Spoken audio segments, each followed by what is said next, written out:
Hi guys নমস্কাৰ মই ইলাবৰহে আপোনালোকৰ ওচৰত এটা ভিডিঅ' লৈ আহিলোঁ। আজি ৰাতিপুৱাৰ আৰু দুপৰীয়া সাঁজত মই কি বনাম আপোনালোকক দেখাই আছোঁ। আৰু মৰ্ণিং ইভিনিং ডাবল ডিউটি আছে, আপোনালোকক দেখাই আছোঁ মই কি বনাইছোঁ। বলকচোন মোৰ কিটচেনত অলৰেডি মোৰ কিটচেনত আছোঁৱে আৰু কি বহাইছোঁ আপোনালোকক দেখাই আছোঁ বলক।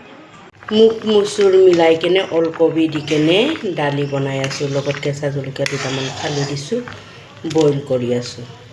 মাছৰ মাথা আছে, দিওঁ না নিদিওঁ ভাবি আছোঁ, চাওঁ যদি দিওঁ দেখাম, নিদিলেও দেখাম আপোনালোকক। আৰু ইফালে আলু আৰু মূলা কাটি লৈছোঁ। কালি মোৰ লগৰ মানে আমাৰ ষ্টাফত কাম কৰা একেলগে ষ্টাফ মানে নাৰ্ছ ষ্টাফ, তাক মই সি ক'লে ঘৰৰ পৰা মূলা আনিছোঁ, কিন্তু মূলাখিনি ভাল নহয়, গোটাই বুঢ়া হয়। তথাপিও কাটি কুটি অলপমান ওলালোঁ, সেইটোৱে আলুৱে মূলাই ভাজিম, চাই থাকিব। ইফালে আৰু গ্ৰীণ টি এক কাপ বনাই লৈছোঁ। মাথাটো দালিত দিয়াৰ কাৰণে অকণমান ফ্ৰাই কৰি লওঁ, মানে দালিটো বইল কৰাতে যেতিয়া মাছৰ মাথাটো অকণমান ভাজি কেনে দেই, পিছত ধুনীয়াকৈ চম্বাৰ দিয়াৰ পিছত বহুত টেষ্টি হয়।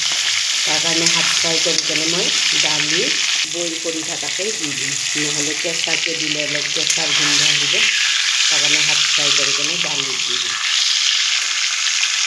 মাছ ভাজা তেলতে মই মাছ ভজা কেৰাহীটো লওঁতে ধুনীয়াকৈ আলু মূলাখিনি ভাজি ল'লোঁ।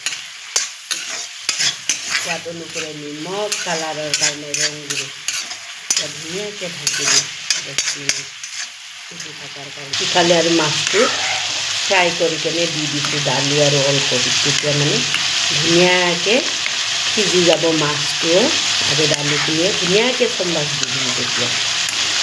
তেতিয়া ধুনীয়াকৈ সিজে।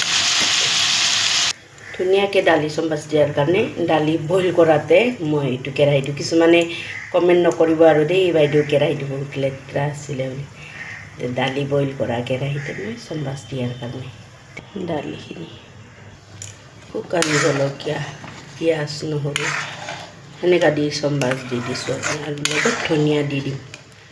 পাঁচফোৰণ নাই, মই চোৱাই নাই, পাঁচফোৰণ শেষ হৈছে, আনিব লাগিব। ফাইনালি দালিখন ধুনীয়াকৈ হ'ল, ধনিয়া দি দিছোঁ।